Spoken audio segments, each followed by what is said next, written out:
Every which way and up, the markets continue to push against COVID-19 anxieties, and tech leads the way. This is Bloomberg Wall Street Week. I'm David Westin.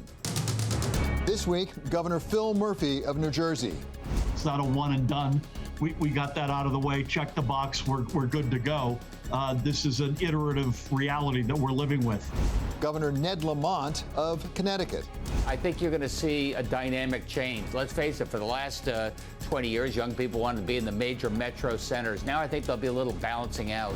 Former senior economic advisor to President George W. Bush, Glenn Hubbard. The stock market may have irrational exuberance, but it's not obvious.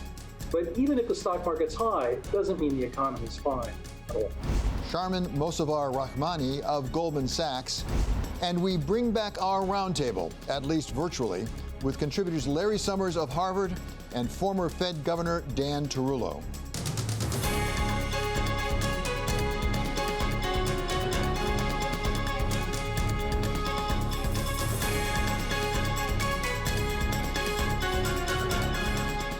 Nowhere to go. That's what the markets seem to reflect this week, as concerns about a resurgent coronavirus were overcome by a general sense of optimism. That and a good deal of liquidity that was burning a hole in investors' pockets. For many, it seemed there truly was no alternative.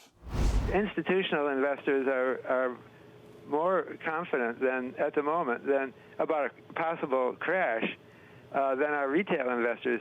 But maybe for the first time, investors started to think about some real alternatives in Washington as President Trump's poll numbers continued to slip and Wall Street took a hard look at a possible Biden presidency and maybe even a Democratic Senate.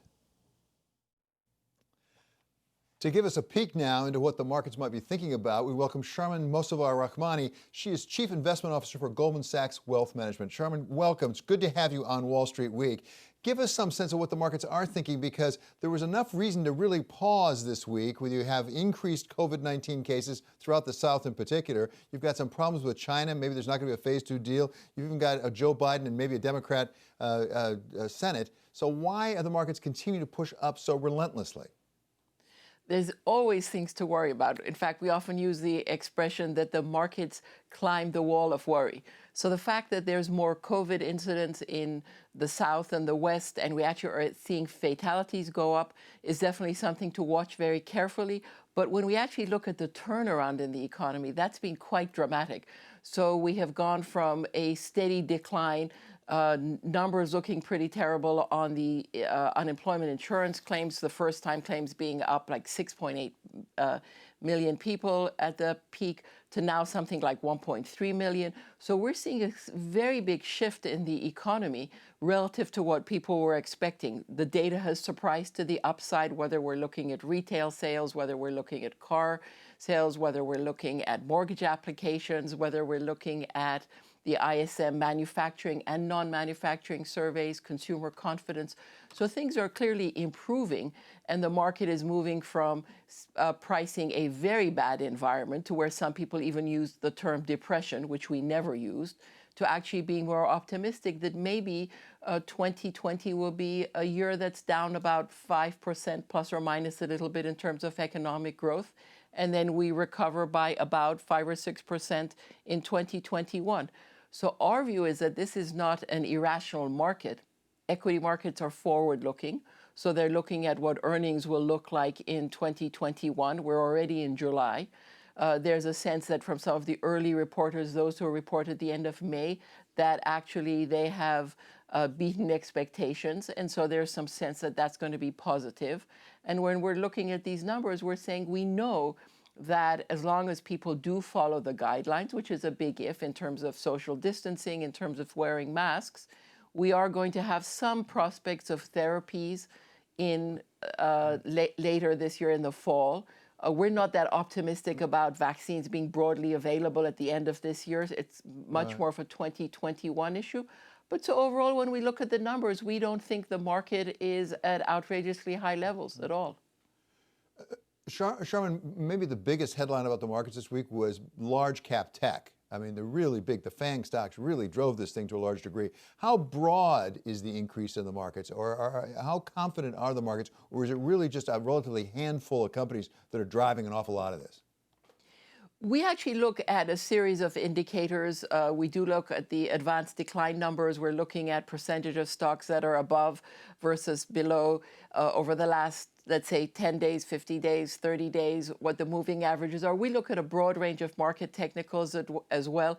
And there is some divergence. So if you're looking at growth stocks versus value stocks, if you're looking at the energy sector or financials, we actually don't think those are sectors that will drive the market, but it is not that narrow that is only the FANG stocks.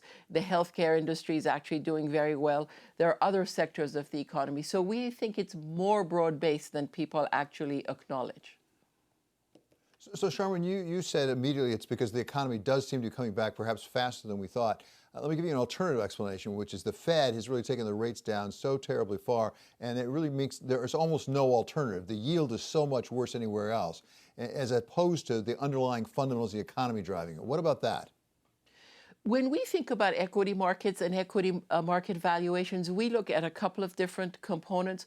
So when we look at equities, we do look at the equity risk premium, meaning looking at equity valuations versus bond valuations. So there's no doubt that such low interest rates across the board do provide some support to the equity market.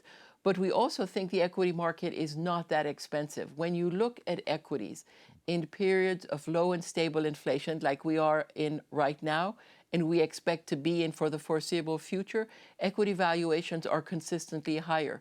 So relative to that environment, we're maybe 10 to 15% overvalued. That is not enough to compel us to say clients should be underweight equities. We actually recommend clients be fully invested at their strategic asset allocation. So whatever the client's risk tolerance is, that is where we recommend our clients be. So our view is that this is actually a market that is trading on fundamentals. The underlying growth is actually real. It's not just driven by the low interest rates. What about alternatives, Sharmin, to, for example, U.S. equities? And let me give you one specifically. People talk about gold or talk about bonds, things like that. What about European equities? Because if this really is a race about how to deal with the COVID-19, right now it looks like Europe's doing a better job of that than the United States. You're quite right. You can look at all the mobility data from some of the more high-frequency sources of data, and you notice that Europe is in line with the U.S. in terms of the economy's reopening, and yet the huge spike that we have seen in the U.S. and, again, the South and the West with specific states, you're not seeing at all in Europe. And that is really a function of people not wearing masks, not following the social distancing guidelines. It's not because they have better fiscal stimulus. It's not because they have a better monetary policy.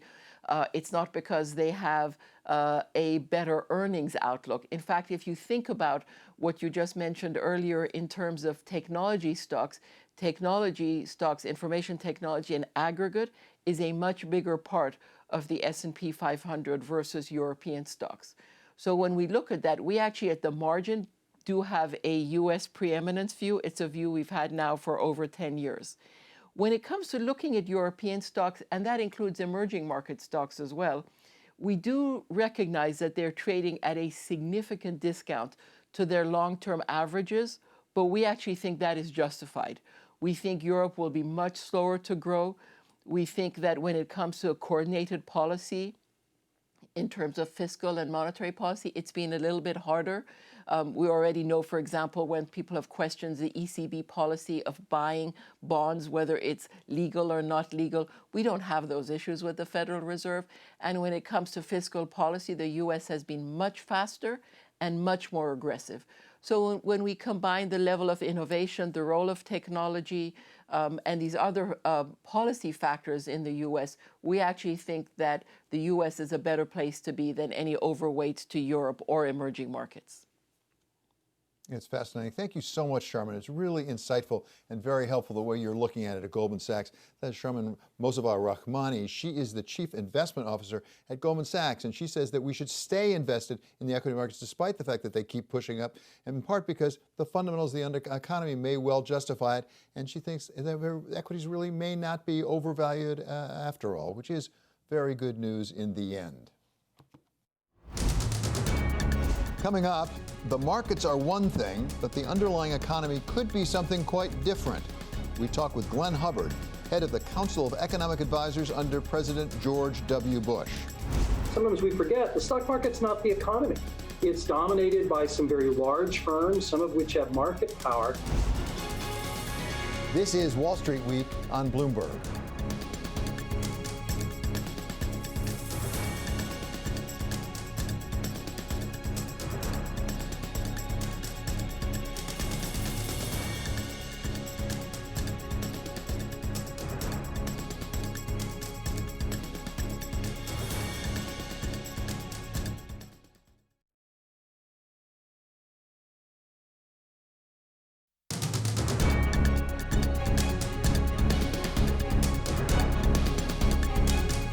How do we know when irrational exuberance has unduly escalated asset values, which then become subject to unexpected and prolonged contractions, as they have in Japan over the past decade?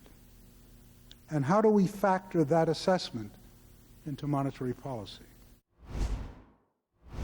That was Fed Chair Alan Greenspan back in 1996 during the lead up to the tech bubble. Well, we may not have a tech bubble this time, but we certainly have a tech surge, which is helping drive the stock market overall up in the middle of a recession. Glenn Hubbard of the Columbia Business School led the Council of Economic Advisors under President George W. Bush, and he has his own perspective on whether what we're seeing today is a new version of irrational exuberance. It's not clear. I mean, the jobless claims numbers are good news, but there's still 32.9 million people on some sort of unemployment benefit. That's 20% of the pre-COVID labor force. That's not good. So why is the stock market high? I expect there's a few factors. One, the value of stocks, of course, is the whole future of earnings. And so if you're relatively optimistic about a recovery, most of the future is still fine. Second, the Fed's interventions have pushed down the discount rate for stocks and risk spreads. And third, sometimes we forget the stock market's not the economy. It's dominated by some very large firms, some of which have market power. So the stock market may have irrational exuberance, but it's not obvious. But even if the stock market's high, it doesn't mean the economy's fine at all. And is it possible we'll have a second wave here on the unemployment? I mean, I don't wish that to happen, but we had United Airlines saying they may have to lay off 36,000 people. We had Boots say 4,000 people. We've got Wells Fargo saying they're going to have to lay off 1,000 people. Is it possible as you get into the second half of the year, companies are saying, how can we have this be sustainable over the long term? We have to winnow our staffs.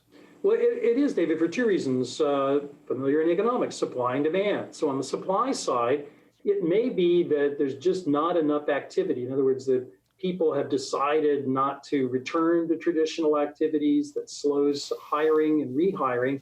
But the other's on the demand side. We could have business failures as a result and credit market problems. So policy really has to provide some insurance against this kind of outcome. And of course, the virus itself may rear its ugly head again, which puts a lot of focus on vaccines and on therapies. And Glenn, one of the subjects that you've raised time and again is the demand issue, whether there might even be demand destruction. Is there anything that we can do in a further round of stimulus or otherwise? What's the best plan to try to make sure we shore up the demand side as well as the supply side of the economy? Well, it's a great question. I think there's two things, insurance and interconnectedness. And by insurance, I mean providing insurance that we don't fall out of bed in the economy. And by interconnectedness, realizing how businesses are interconnected. So on insurance, I would continue support for unemployment insurance, but not with the $600 additional benefit, which I think may have discouraged some people from going back to work. But there are ways to use triggers of state-level unemployment and replacement rates to provide some extra benefit, but just not quite $600. We also need to give funds to states to help make up lost revenue, to help support community colleges that are going to be critical in rebuilding and retraining people. We'll need to continue support for small and mid-sized businesses. These are things like the Federal Reserve's Main Street lending facility. And we need, finally, more support for work, what I and others have called a pandemic earned income tax credit. Well, take us through that, because I think we're basically familiar with an earned income tax credit. How is a pandemic earned income tax credit different? Well, you want to support low-wage work and give people reasons to go back to work. From my way of thinking, the earned income tax credit is already a strong mechanism for encouraging low-wage work. We need to make it more generous.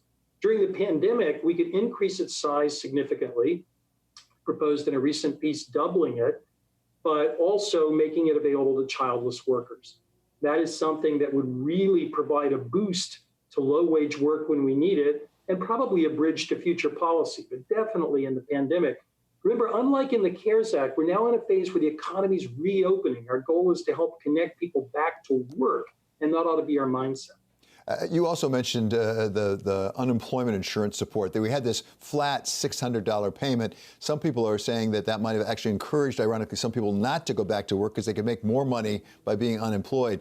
You have come up with a proposal with Jason Furman, another former director of the Council of Economic Advisors under a different administration, where you would sort of feather that down and tie it state by state into unemployment. Yes, in two ways, David. One would be to make it as a replacement rate of wages. So you're not going to get figures as high as $600, but you'd still get extra unemployment insurance. And second, to key it off the unemployment rate in the state. So there would be triggers. If an individual state had a very high unemployment rate, these additional funds would be there. They would phase out as the unemployment rate goes down. That does a couple of things. It enables you to have a program that's robust to whatever the shape of the recovery is. We don't know sitting here today whether it's a V shape or some other shape recovery. It also avoids having to bring the Congress back to take action every time we learn something about the crisis. It puts the unemployment insurance expansion more on a trigger program linked to the economy and not to politics. That was Wall Street Week contributor Glenn Hubbard. Coming up, rebuilding an economy in ways that address great and growing economic inequality. We hear from Wes Moore, head of the Robin Hood Foundation. And this initiative really allows us to address poverty through the lens of this interplay that exists between racial injustice and economic injustice. This is Wall Street Week on Bloomberg.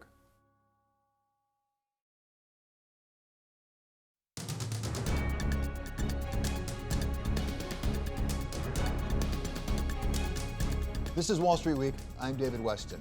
As we rebuild the economy to the tune of trillions of dollars, are there ways that we can rebuild smarter? Ways that we can make sure everyone has an opportunity to participate and ultimately to succeed?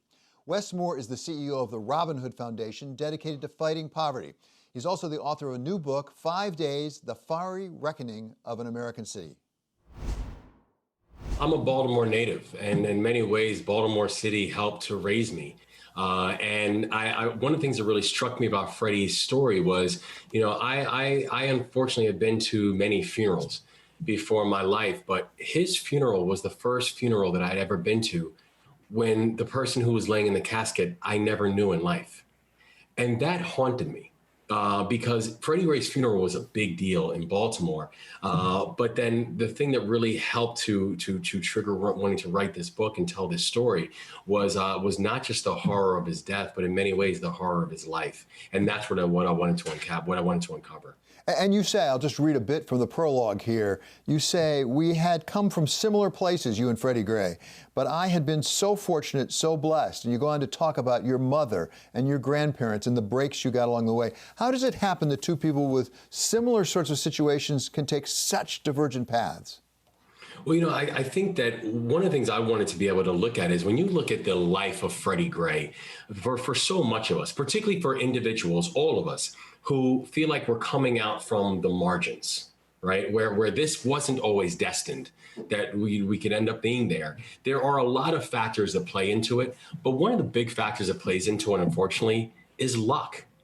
It's getting a break that someone else might not get, an opportunity that someone else might not get. And the idea that we would have or can have a society that is relying on luck as a prerequisite in order for people to be able to move from one position to another position is really hard. And so it gets back to this larger point of, did Freddie Gray even have a chance? Did he even have a shot?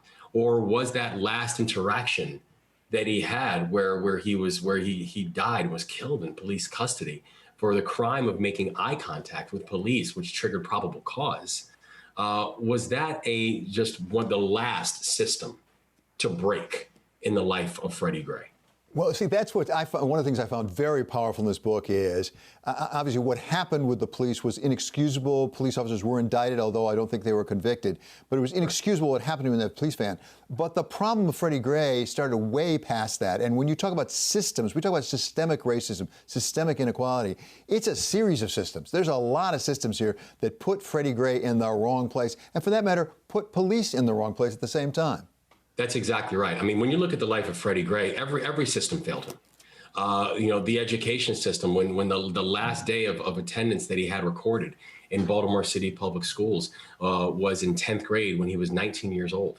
He had been in special education developmental coursework his entire academic career because of the lead poisoning. The CDC indicates that 5 microbes of lead in every deciliter of blood is enough to give a person cognitive damage for the rest of their life. Freddie Gray had 36. And so this was a young man who from the earliest ages, from being a toddler, was going to be cognitively damaged for the rest of his life because of something he had absolutely zero to do with. And that was that the fact that the home that he was living in and the water that he was drinking was making him sick. And so when you're looking at all these various systems that then were in place and just were not in place in the life of Freddie Gray, it forces all of us to understand that this is not just going to be about policing. Reforming the police department is necessary and it is imperative. However, we also have to understand that the amount of systems and the amount of touches that Freddie Gray had in broken systems throughout led to the idea that last interaction with the broken system, with that one broken system, was just kind of a continuation of a lot of the larger life challenges that he was facing. So as you say at the end of your book, we kind of know what the problems are. There's been a lot of studies. The question is, what do you do about it? And as we turn to that question, let's first of all talk about the respective roles of philanthropy and the government and basically public policy on the one hand and the other. And you obviously are involved in a philanthropy, a very important poverty-fighting organization. Talk to us about the Power Fund. Yeah, so we're really excited about the Power Fund. It's a new initiative that Robinhood is launching, and it's to fund and to elevate nonprofit leaders of color who share Robinhood's mission and of increasing mobility from poverty. And this initiative really allows us to address poverty through the lens of this interplay that exists between racial injustice and economic injustice, where there is a complete overlap. Because if you look at the data around poverty and you look at the data around race, you see that race is a predominant and a leading factor in every single one of our data categories. So everything from life expectancy to health to wealth and income to maternal mortality. The role that race plays is undeniable, but also when you think about philanthropy, over the past 2 decades, only around 10% of all philanthropic dollars have gone to organizations that are led by people of color. So you see that, and also on the absolute basis of the capital, it's even less. And so philanthropy, our field, we fund fewer and we fund less when it comes to organizations that are led by people of color. So the Power Fund is really seeking to expand our funding to significantly increase leaders of color-led organizations by providing self-directed leadership, capacity building, funding, and supporting this field that we know is incredibly important if we're ever going to address this issue, because the people who are closest to the challenges are oftentimes going to be the ones who are closest to the solutions. That was Wes Moore of the Robinhood Foundation.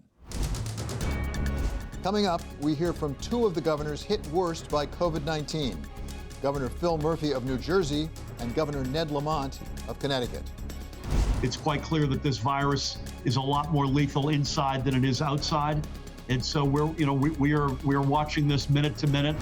I listen to governors from Florida and Texas and the such saying they regret that they did open their bars when they did. This is Wall Street Week on Bloomberg.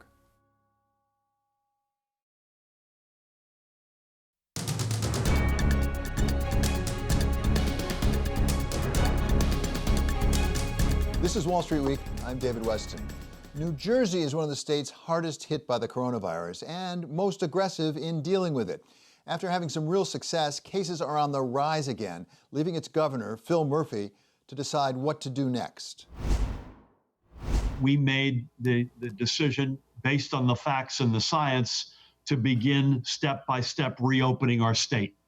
So we knew when we were doing that, doing it responsibly, I hope at every step, that we would take on more risk in terms of increasing the potential for transmission. We were comfortable with that risk. What we were not expecting was the explosion in cases elsewhere in the country. And so the rate of transmission has gotten a little bit uncomfortably high for us, just over 1. Today it improved slightly. And so we put in with New York and Connecticut a travel advisory for folks to self-quarantine if they're coming back into our state from a hotspot. We are now requiring face coverings outdoors. Those are 2 steps that we've taken over the past 10 days or so. We've held off on indoor dining, which brings me no joy, but it's quite clear that this virus is a lot more lethal inside than it is outside. And so we are watching this minute to minute, and again, trying to make the decisions at every step based on the facts. What are your plans at this point? To what extent are you planning on people actually being in the classroom as opposed to remote learning? Our bias is to get kids back into the classroom. That's the starting point, but we have to do it responsibly.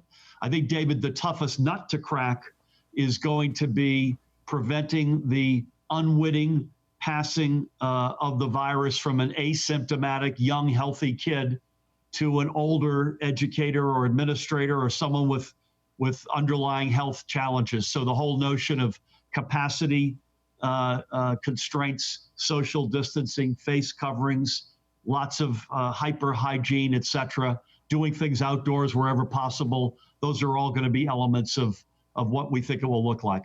There will be some things that no doubt will be statewide. Let me talk about testing. For example, are you considering requiring that every person, every instructor, every member of staff be tested before they go back to school to teach and serve the students come fall?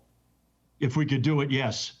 We have a daily capacity right now in New Jersey that is somewhere 25 to 30,000 tests a day. Absolutely.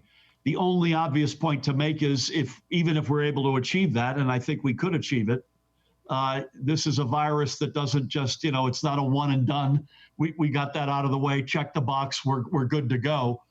This is an iterative reality that we're living with. And that's the only caution I would say. This is until we have therapeutics that are developed explicitly for COVID-19, certainly until we have a vaccine, we've got to keep coming back to testing and tracing and doing the right things. I understood that, in fact, your budget is balanced through September 30. That sounds like you've got a little time to work with it. Yeah, it's balanced because it's constitutional. It's a constitutional requirement. But in order to get our budget balanced literally only for 3+ months, David, we had to cut or defer $5.2 billion of expenses. The nut for New Jersey, we have estimated between mid this year and the end of 2021 is $20 billion. That's the amount of, that's how overwhelming this crisis has been, both in expenses that have exploded and revenues that have fallen off the table. Are you going to have to borrow money? And if so, what does your access look like to the municipal bond market at this point? New Jersey has not always had the best credit.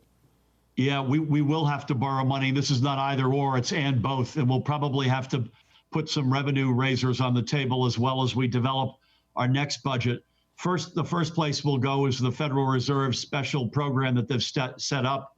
And that'll be the first port of call. And we'll go from there. But this is going to be and both. Borrowing, I'm sure, in the billions and needing federal cash assistance. And again, we're not alone. This is an American challenge right now. And sadly, we're seeing this virus explode around the country. The other states are in our prayers. We wish nothing but a speedy resolution. But it's a reminder that we're all in the same boat together. Governor Murphy of New Jersey is facing a rising number of cases. But just to the north, his counterpart, Governor Ned Lamont of Connecticut, has a different situation. His numbers continue to go down, but nevertheless, he is postponing further reopening because he's seen some of the difficulties his fellow governors have faced. We've got about 95% of our economy open right now. But when it came to bars and nightclubs and big entertainment venues, I listened to governors from Florida and Texas and the such saying they regret that they did open their bars when they did. And that was an opportunity for some super spreading to go on. We don't want that to happen. So, in abundance of caution, we're not going to open them yet. Well, an ounce of prevention is worth a pound of cure, as I recall, which makes good sense. How concerned are you about people outside of Connecticut? Certainly some surrounding states, even New Jersey now seems to be ticking back up, but certainly in the South and the Southwest, there are concerns about people coming from those locations into the states up here in the Northeast. How concerned are you about that? I know you have a quarantine in place. Is that advisory, or can you enforce that? I'm very concerned. Thankfully, we got good neighbors. Massachusetts, New York, Rhode Island, they have low infection rates.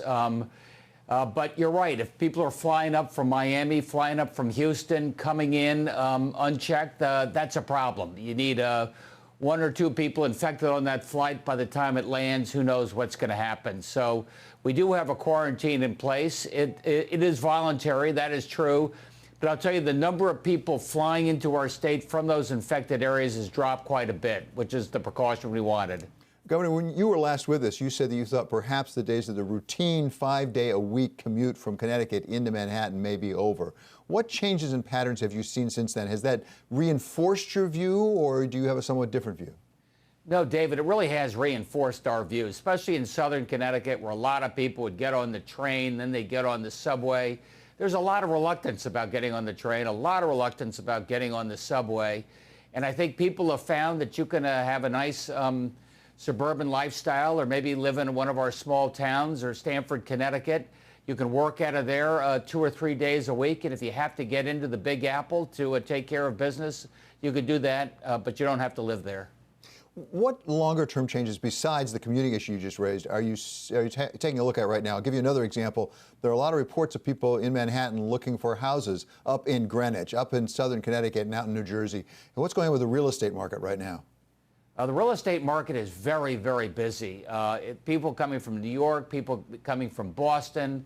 I think if they feel like this may not be the end of the end when it comes to the nature of self-quarantining, if you have a house with a little backyard, or you can get a couple of extra rooms at less cost than perhaps Brooklyn, it's a pretty good place to be.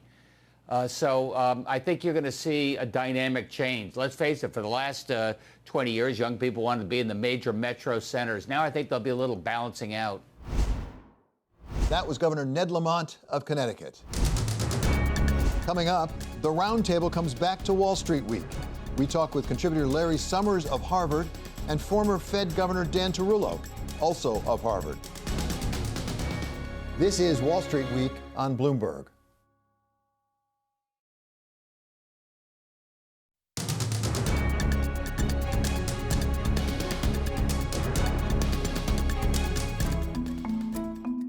Economic recovery from the COVID-19 pandemic has come in fits and starts.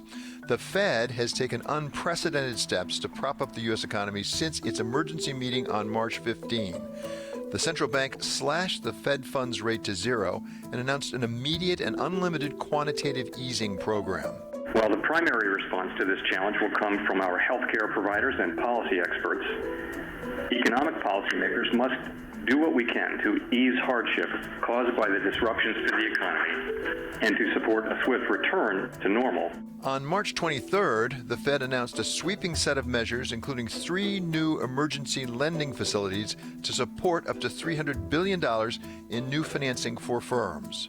I do think that the confidence provided by the Fed has allowed more normalized markets to return and to get a real two-way flow in markets that are just fundamental to the support of our economy.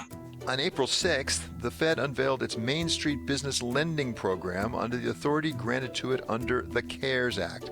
The Fed pledged to extend $600 billion in credit to small businesses and expanded the program at the end of April. On Main Street and frankly on all of the other facilities, we expect all of them to be stood up and ready to go by the end of this month. I don't say that it won't be a day or two into June. The Main Street Lending Program went into effect on June 15th, but has struggled to drum up interest. Of the biggest U.S. banks, only Bank of America has agreed to use the program to lend to new customers. As coronavirus cases surge in several states, the path of the economic recovery looks uncertain. People are getting nervous again. Business leaders are getting worried. Consumers are getting worried. and there's a real sense that this might go on longer than we had hoped. Now, the Fed's monetary policy tools could be coming up against their limits. They're doing everything they can. They're doing everything they should. I applaud them in the fog of war to have been so coherent and so quick off the block, but I think it can't go on forever. The central bank could join some of its global peers to cut rates below zero, but the Fed is holding off on such a drastic measure. The jury's out as to how effective they've been and whether they've actually helped growth. And now to talk about what the Fed has done, what it should do, what it can do, I'm delighted to say we're going to reintroduce our roundtable discussion, a little different in the time of COVID. We aren't sitting around a table physically, but virtually we'll do it. And we have with us Larry Summers, our special contributor we have with us every week, of Harvard, former Treasury Secretary, and also Dan Tarullo, former Federal Reserve Governor, now also up at Harvard at the law school. So Dan, let me start with you because you've been in the room in some very difficult times at the Fed. And let me go to the real heart of it. Every time we hear from Jay Powell, he says, you know, the Fed, we only lend, we don't grant. Are they close to going over that line at this point? Because they're making some loans I'm not sure that they'll get repaid. Well, David, remember, the constraint on the Fed is that when they stand up an extraordinary facility under their authority of Section 13.3, they're not supposed to lose money on the facility. A particular loan can go bad and still have the facility protected.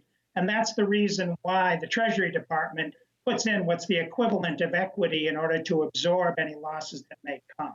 But the broader issue you raise is one is whether the Fed should be in the business of making quasi-grants. And I think that's what's really being debated right now, because one of the reasons why the Main Street facility is not being used is that at least at this time, mid-sized companies that need credit, genuine credit, can get a hold of that credit. And so at this moment, the mid-sized companies that are struggling probably need something that looks a little bit closer to equity than it does to credit. And that, as Jay Powell continues to say, is not at least at present understood to be part of the Fed's mandate. So Larry Summers, what about from your perspective? Has the Fed done everything it can do? And is it possible it's gone too far, going into quasi-grants, as Dan says, as opposed to just loans? I think in the fullness of it all, the Fed should get high grades for its boldness. I think it's recognized that in crises like this, there's more to fear from doing too little than there is to fear from doing too much. I worry, though, that a Fed-first strategy is a financial markets first strategy. And I'd rather see us put a little more effort into ensuring the economy and a little less effort into ensuring the markets.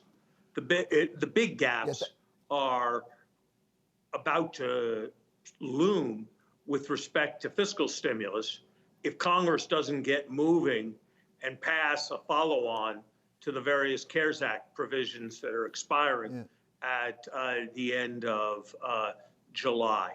I think Jay Powell's right to be careful about involving the Fed too much in basic political decisions about the allocation of credit. You know, here's an analogy that helps me at least think about it. There probably are people who think that if the Supreme Court would get involved in adjudicating the issues around police behavior, they do a better job than anybody else. There are probably people who think they have credibility beyond what other people have. There are probably people who would rather not take political responsibility for it and would like to offload that task on the Supreme Court. But I think if somebody tried, the Supreme Court would resist, because it would recognize that in a long-run sense, becoming so involved with politics would corrode its role. And I think that's the kind of challenge that the Fed faces. And I think, all things considered, Jay has navigated pretty well, but his errors certainly have not been of being too passive.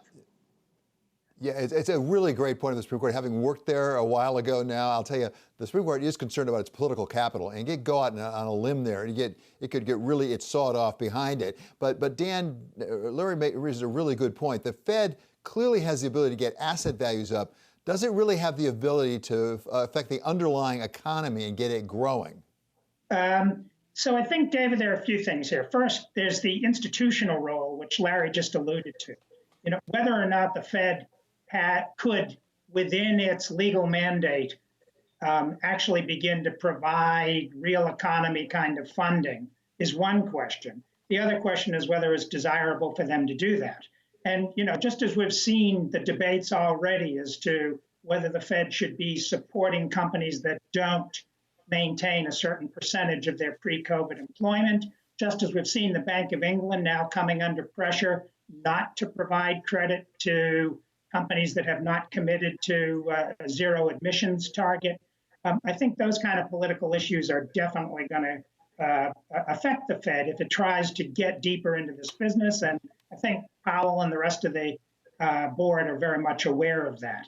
But then you've got the additional issue of, even if the Fed were willing to do it, and even if it could manage legally to do it within the Federal Reserve Act's mandate, does it really have the technical capacity to do it? I mean, the Fed has bank examiners and bank supervisors who are pretty good at making sure that banks don't overextend themselves, but they don't have people who are experienced in, and they don't have the numbers that would be necessary to make the kinds of judgments that really are needed if you're trying to decide, for example, will this company have a good prospect in a year if only it can make it through the COVID problem now? So I think there are legal issues, there are institutional issues, and as Larry was mentioning a moment ago, there's also a political responsibility question here, because ultimately it really is the responsibility of the Congress to make these choices. And that's the issue we're going to take up next with this roundtable. Really, what are the political issues? What is fiscal stimulus supposed to look like? Bearing in mind, we just heard part of the plan for the economy from Joe Biden this week. So that's coming up next with our roundtable with Larry Summers and Dan Tarullo. This is Wall Street Week on Bloomberg.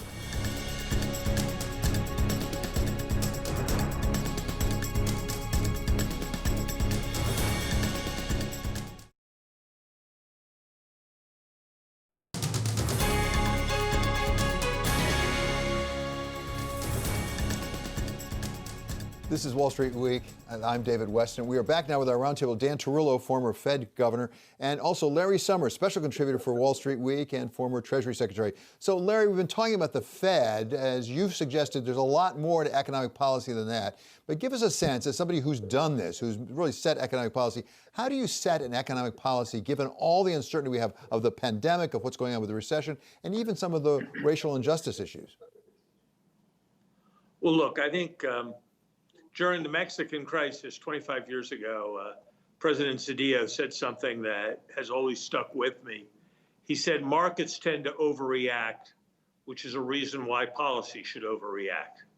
And so I think the errors are much more likely to be of acting insufficiently boldly than they are of acting too boldly. I think we need a bold set of inclusive growth measures. This is not the time for thinking about and focusing on austerity. This is not the time for worrying about excesses of government activity. This is a time when we need to do much more.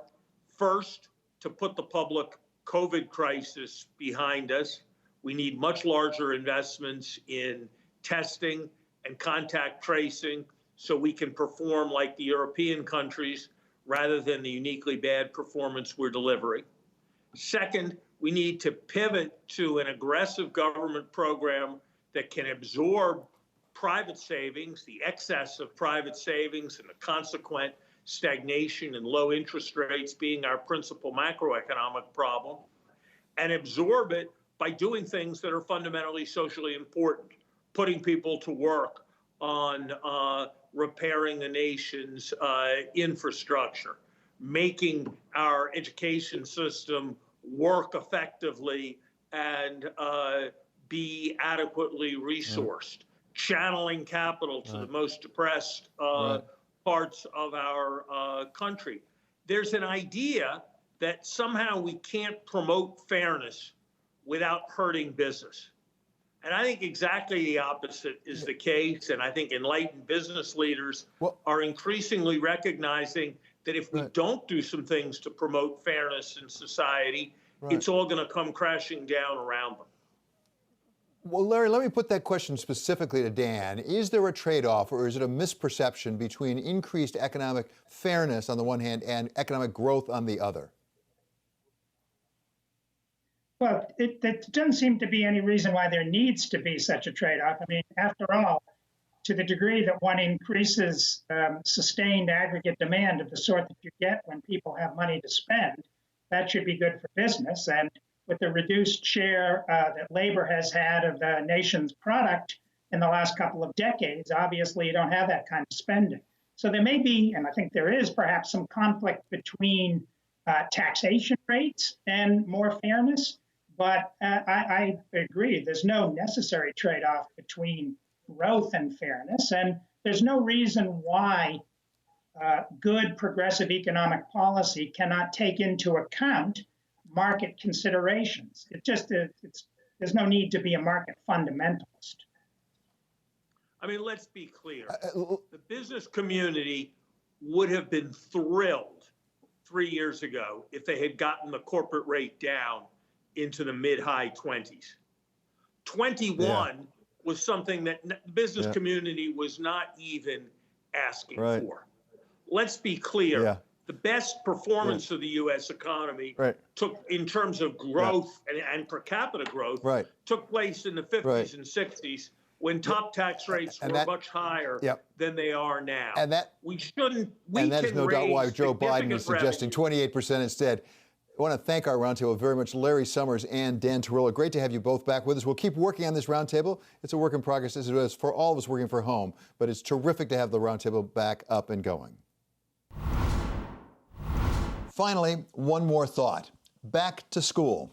It was the subject of much conversation this week, with President Trump insisting that the schools be up and running come September. Very importantly, we're safely reopening our schools. We want the schools to be open and going in the fall. While state and local officials struggle with exactly what that might mean, including the possibility of a hybrid of in-class and remote learning.